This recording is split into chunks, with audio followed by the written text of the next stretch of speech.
Hello everyone, welcome to my channel Anuradha 5814. అందరూ ఎలా ఉన్నారు? మేమైతే చాలా చాలా బాగున్నాం. మీరు కూడా చాలా చాలా బాగుండాలని దేవుని మనస్ఫూర్తిగా కోరుకుంటున్నాను. ఈరోజైతే ఈవినింగ్ రొటీన్ అయితే మీతో షేర్ చేసుకోబోతున్నాను. ఇవైతే మార్నింగ్ వాష్ చేసిన బట్టలు అయితే నేను బాల్కనీలో వేసాను. చూడండి, చాలా వాటికైతే ఆరిపోయాయి. మేమైతే మొన్న తిరుపతి వెళ్ళాము. అవన్నీ బట్టలు అయితే వాష్ చేశాను. మనిషికి 4 జతలు పడ్డాయి. అంతకుముందు రోజు ఇక్కడ స్నానం చేసినవి కూడా ఉన్నాయి కదా, అవన్నీ అయితే క్లీన్ చేశాను. చాలా టైమే పట్టింది దీనికి. ఇంతకీ మేము తిరుపతి ఎందుకు వెళ్ళామో చెప్పలేదు కదా. మేమైతే మా పాపకి మా బాబుకి అయితే పుట్టెంటికలు తీపించడానికైతే తిరుపతి అయితే వెళ్ళాము. కానీ అక్కడైతే నేనైతే ఏమీ వీడియో తీయలేదు, ఎందుకంటే కుదరలేదు. చిన్నపిల్లలు ఉన్నారు కదా, అది కాక రష్గా ఉన్నారు. మొబైల్ కూడా మా సార్ దగ్గర ఉంది. మా సార్ కొద్దిగా ఆ వర్క్లో బిజీగా ఉంటారు కదా, రూమ్స్ నెతకటం అట్లా, అందువల్ల తీయలేకపోయాను. కానీ నాకు కూడా తీయాలనిపించలేదు. దేవుడి సన్నిధిలో వెళ్ళాక ఆ వీడియో ఈ వీడియో మీద ఇంట్రెస్ట్ లేదు. ఎక్కువ దేవుడి మీదే ఇంట్రెస్ట్ పెట్టి పిల్లల్ని చూసుకుంటా అయితే నేను అక్కడైతే దైవ దర్శనం చేసుకొని ఇంటికైతే బయలుదేరి వచ్చాము. అంత పని అయితే సక్రమంగా జరిగింది. తిరుపతి వెళ్ళిన వీడియో కూడా మీతో అయితే మరొక వీడియోతో అయితే మేము ఎలా తిరుపతిలో టైం స్పెండ్ చేసామో అదొక మరొక వీడియోలో అయితే నేను మీతో షేర్ చేసుకుంటాను. ప్రస్తుతానికైతే నేను నా ఈవినింగ్ రొటీన్ అయితే మీకు చూపిస్తున్నాను.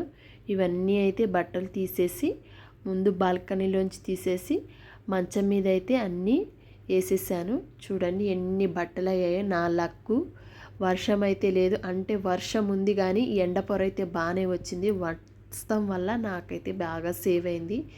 వర్షం పడుంటే ఈ బట్టలన్నీ అయితే ఎండేవి కావు. ఎక్కడ వేయాలో కూడా అర్థమయ్యేది కాదు ఈ చిన్న రూమ్లో. ఈవినింగ్కి అయితే చక్కగా ఎండిపోయాయి. ఇక నేను అన్నీ తీసి మంచం మీద వేసి అయితే చక్కగా అయితే మడతీసేస్తున్నాను.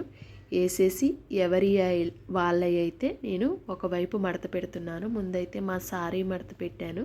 తర్వాత చిన్న చిన్నవి ఉంటాయి కదా, మా బాబువి మా పాపవి అయితే లైన్గా మడత పెడుతున్నా. చూడండి, ఇవన్నీ అయితే మేము తిరుపతిలో యూజ్ చేసిన బట్టలు. ఇవన్నీ చక్కగా ఉతికి కంపోర్ట్ పెట్టేశాను. బట్టలు అయితే నాకు చిందర వందరగా ఉంటే చెడ్డ సిరాకు అనిపిస్తుంది. తీసి ఇంకా ఎక్కడ సదిరేదాకా వాటి మీదే ఉంటుంది మనసు. అన్నం కూడా సరిగా అయితే తినబుద్ధి కాదు.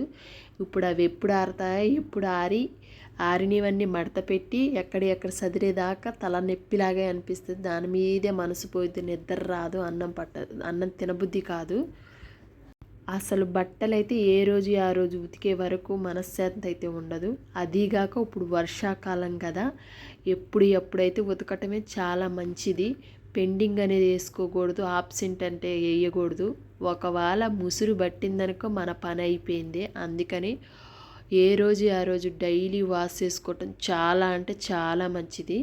మనం ఒక్కరోజు ఆబ్సెంట్ వేసామంటే అదే ఇంకా ఆబ్సెంట్ అయిపోయి బట్టలన్నీ మూలన పడిపోతాయి, వర్షాలు పడతాయి, ఇక మన పని అయిపోయినట్టే. ఇక ఇల్లంతా చండాలంగా ఉంటుంది. అందుకని నేను తిరుపతి నుంచి రాగానే ఫస్ట్ అయితే 1-2 గంటలు రెస్ట్ తీసుకొని ఇక బట్టలు అయితే నానబెట్టేసి ఎట్లయితే అట్లా 10 లోపు ఉతికేసి కొద్దిసేపు పైన ఆరేసాను డాబా పైన. తర్వాత తీసుకొచ్చేసాను. జల్లు పడితే మళ్ళీ తీసుకొచ్చి బాల్కనీలో వేసాను. ఇలా తిప్పి ఎట్లయితే అలాగా చివరికైతే బాల్కనీలో కంప్లీట్గా ఆరాయి.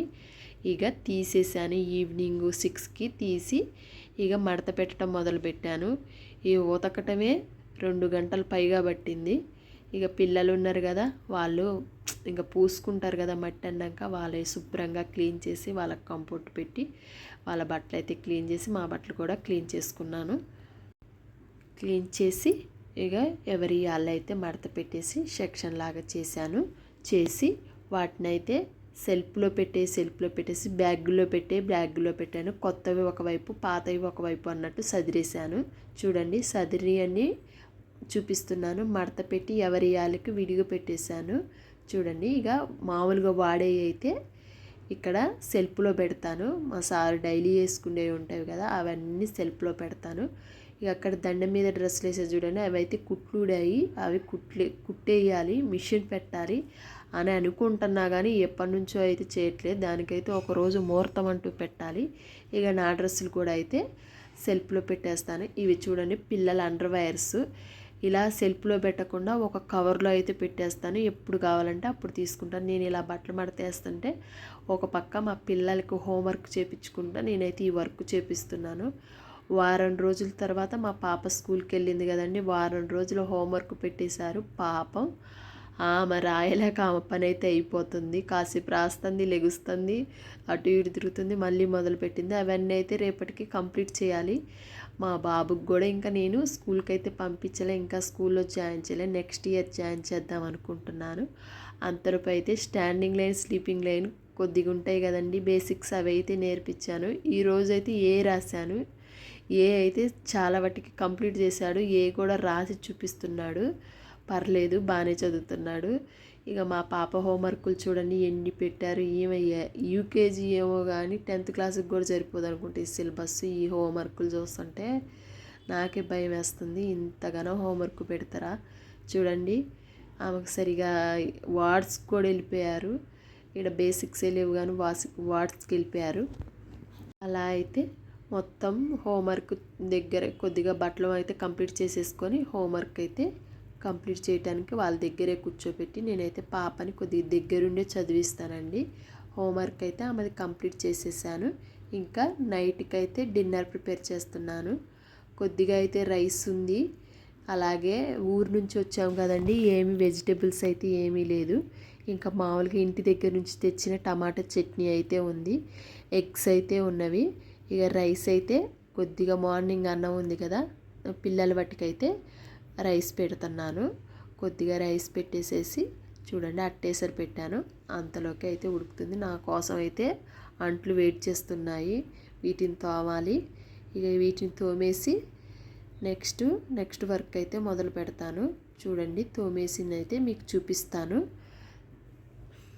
నేను ఇటు తోమే లోపలికి అన్నం కూడా అయితే దగ్గర పడిపోయింది. దగ్గరగా వచ్చింది. ఇంకా సిమ్లో పెట్టేసి మూత పెట్టేశాను. అదే అయితే మగ్గుతుంది. ఇంకా నెక్స్ట్ అయితే టమాటా చట్నీ ఉంది కదండి, అందులోకి అయితే 3 ఎగ్స్ అయితే ఆమ్లెట్ వేస్తున్నా. మా పిల్లలు కూడా అయితే ఏమీ అనకుండా అయితే ఆమ్లెట్ ఉంటుంది కదా, టమాటా చట్నీ లైట్గా కలిపి అయితే పెట్టేస్తాను. ఏమీ ఇంకా మాట్లాడకుండా అయితే తినేస్తారు. 3 ఎగ్స్ అయితే పగలగొట్టేశాను. తగినంత కారము, తగినంత సాల్ట్ వేసాను. నాకైతే ఎగ్ ఆమ్లెట్లో ఆనియన్స్ వేసుకుంటే చాలా ఇష్టం అండి. కొంతమంది అయితే వేసుకోరు, కానీ నాకైతే చాలా చాలా ఇష్టం. పిల్లలకు కూడా అలాగే వేస్తాను. మొత్తం మిక్సింగ్ చేసేసి ఆనియన్సు, సాల్టు, అలాగే ఎగ్స్, కారం అంతా మిక్స్ చేసేసి ఆయిల్ వీటెక్కాక అందులో అయితే పోసేయాలి మిశ్రమాన్ని. ఎగ్ ఆమ్లెట్ అయితే కంప్లీట్ అయిపోయింది. వేడి అన్నంలో టమాటా చట్నీ అండ్ ఎగ్ ఆమ్లెట్ నాకైతే చాలా ఇష్టం అండి. చికెన్ కన్నా ఇలా కడుపు నిండా తింటానండి ఆ రోజైతే. నా వీడియో కనుక నచ్చినట్టయితే లైక్ చేయండి, షేర్ చేయండి, సబ్స్క్రైబ్ చేయండి, సపోర్ట్ చేయండి. మరొక వీడియోతో కలుస్తాను.